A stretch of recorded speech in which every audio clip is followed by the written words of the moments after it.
My name is Callie, and I'm 29 years old. After our family reunion, I checked my account. It was drained.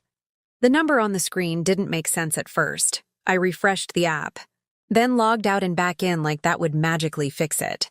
My heart started pounding when I saw the balance again. $40,000. Gone. Not missing. Not pending. Drained. That money was my safety net. My future, years of overtime. Skipped vacations. And saying no when everyone else said yes. I stood in my parents' driveway staring at my phone. The sounds of laughter and clinking glasses still floating out of the house behind me. And for a moment I wondered if I was going to throw up. I walked back inside, my legs shaking. The reunion had been loud and messy. Aunts arguing about politics. Cousins bragging about new cars. My mom playing the perfect hostess. I found my parents in the living room, sitting side by side on the couch like they always did when they were feeling smug. I held up my phone without saying a word. My dad squinted at the screen, then leaned back and laughed, not nervous laughter. Not confused laughter, he snorted. Like it was funny, he said, "We needed it more than you." The room went quiet in my head, even though everyone else kept talking. I asked him what he meant, even though I already knew. My mom folded her arms and told me to lower my voice.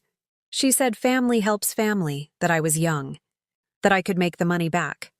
She reminded me, again, how much they'd sacrificed raising me, how I owed them. When I told them they had no right, that the account was in my name only, my dad rolled his eyes. He said, "Don't be dramatic. It was just sitting there. Just sitting there. Like it hadn't taken me nearly a decade to build it." I felt my hands start to shake. People were watching now. My aunt stopped mid-sentence. My cousin pretended not to stare. My dad leaned forward, lowering his voice like he was doing me a favor. He told me if I made a scene, I'd embarrass the whole family. He told me to think about my reputation. That word, reputation, hit me harder than the missing money. Because my whole life, they'd trained me to swallow things to protect theirs. I told them I wanted it back. All of it. Immediately. My mom laughed this time. Sharp and dismissive. She said the money was already spoken for. Debts, investments, a new start. She said I should be proud to help my parents. When I asked how they even got access, my dad shrugged and said, "You trusted us once. Guess that trust paid off." That's when something in me snapped. Not loudly, not dramatically, but cleanly. Like a wire finally breaking, trembling. I reached for my bag and said, "Then you won't mind what's coming next." I didn't know yet exactly how those words would land, but I meant them. Every single one. They laughed. Actually laughed. My dad leaned back again, crossing his arms, looking around the room like he'd just won. My mom smiled at my aunt as if this was all a misunderstanding that would blow over. They thought I was bluffing. They always did. To them, I was still the obedient daughter who backed down, who forgave, who absorbed the damage quietly. I walked out of the living room, my chest tight, my ears ringing. I sat in my car for a long minute, gripping the steering wheel, replaying everything. The access, the transfer, the timing, right after the reunion, when everyone was distracted. This wasn't an accident. This was planned. And for the first time, instead of blaming myself for trusting them, I felt something colder and steadier take over. I went back inside just as someone popped a bottle in the kitchen. The sound made me flinch. My parents were still laughing, telling a story like nothing had happened. I stood near the door, watching them, memorizing their faces. I realized then that they truly believed they were untouchable. That being my parents protected them from consequences. They were wrong. As they laughed, a loud bang shook the house. The front door rattled so hard a picture frame fell off the wall. Conversation stopped mid-word. Heads turned. The laughter died instantly. The door flew open and two uniformed police officers stepped inside, followed by a man in a dark blazer holding a leather folder. For a split second, nobody moved. Then my mom stood up so fast her chair scraped loudly across the floor. My dad's smile vanished like it had never existed. The room filled with a thick, choking silence, broken only by the faint sound of someone's phone still playing music from the kitchen.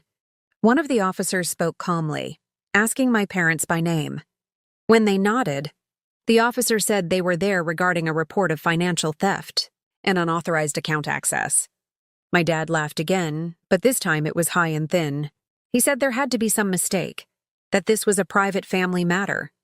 The man in the blazer, who introduced himself as a financial crimes investigator, opened his folder and began reading dates, amounts, and transaction IDs out loud. Each number felt like a hammer strike. $140,000. Transferred in full. No authorization. No joint ownership. My mom's face went pale. She tried to interrupt, saying I had given permission, that I was confused, emotional. The investigator looked up and asked if she had anything in writing. She didn't. He asked if the account was legally hers. It wasn't. He asked if there was a power of attorney. There wasn't. Every question boxed them in tighter. And for the first time in my life, I watched my parents run out of words. People started whispering. My aunt covered her mouth. My cousin slowly backed toward the hallway, like she didn't want to be associated with what was happening. My dad finally turned and looked at me. Really looked at me, his eyes sharp with warning. He told the officers this was a misunderstanding caused by a disgruntled daughter. He said I'd always been dramatic, always held grudges. He said I was trying to ruin the family. I spoke then, my voice steadier than I expected. I told them exactly what happened. How I discovered the account was drained. How my parents admitted it. How my dad said, "We needed it more than you." The investigator wrote it down. One of the officers asked my dad if he'd said that. He hesitated just a second too long before denying it. That pause said everything. My mom started crying, not soft tears but loud performative sobs. She said she was sick. That stress made her do things she didn't mean to do. She said she was my mother, that I wouldn't really press charges. The officer looked at me and asked if I wanted to proceed with the report. My parents both turned toward me at the same time. The room seemed to tilt. This was the moment they'd relied on my whole life. The moment I was supposed to back down. I didn't. I said yes. The investigator explained what would happen next. Frozen accounts, asset reviews, potential charges depending on where the money had gone.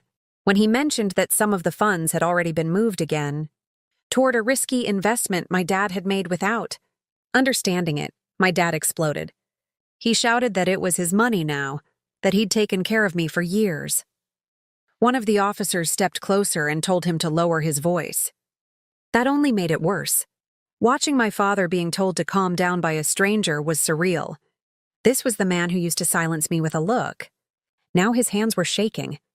My mom kept saying my name over and over, begging, reminding me of birthdays, school pickups, sacrifices. Every word felt like a hook meant to pull me back into the role I'd finally stepped out of. The officers asked my parents to sit while they finished documenting the scene. The laughter, the reunion energy, the sense of family, it was all gone. What remained was the truth, laid out in front of everyone. I noticed then how quiet it was without their control filling the space. How small they suddenly looked. When the officers escorted my parents toward the front door to continue the process downtown, my dad twisted around and stared at me. His face was red, his eyes burning. He told me I'd regret this, that no one would ever trust me again. That family was all that mattered in the end. I didn't respond. I just watched as the door closed behind them, the sound echoing through the house. After they were gone, nobody knew what to say. Some relatives avoided my eyes. Others stared at me like they were seeing a stranger. My aunt finally muttered that she didn't know the full story. I picked up my bag. The same one I'd reached for earlier when I said they wouldn't mind what was coming next. My hands had stopped shaking. As I walked out, I realized something important. The money mattered. Yes, but what mattered more was that the fear was gone. The power they'd held over me for years had drained away just like my savings had. Only this time, it wasn't gone forever. It was already finding its way back to me. The weeks after that night were quiet in a way my life had never been before. No calls from my parents demanding explanations. No guilt-laced messages reminding me of who they were to me. Just official emails, bank notifications, and one steady truth unfolding piece by piece. The investigation moved faster than I expected. The investment my dad had rushed into collapsed almost immediately. Under scrutiny, flagged as fraudulent itself. Accounts were frozen, transactions reversed where possible, and the rest traced. I learned words I'd never wanted to know: embezzlement, unauthorized transfer, criminal liability, and with every update, the reality settled in. This wasn't family drama anymore. It was a crime.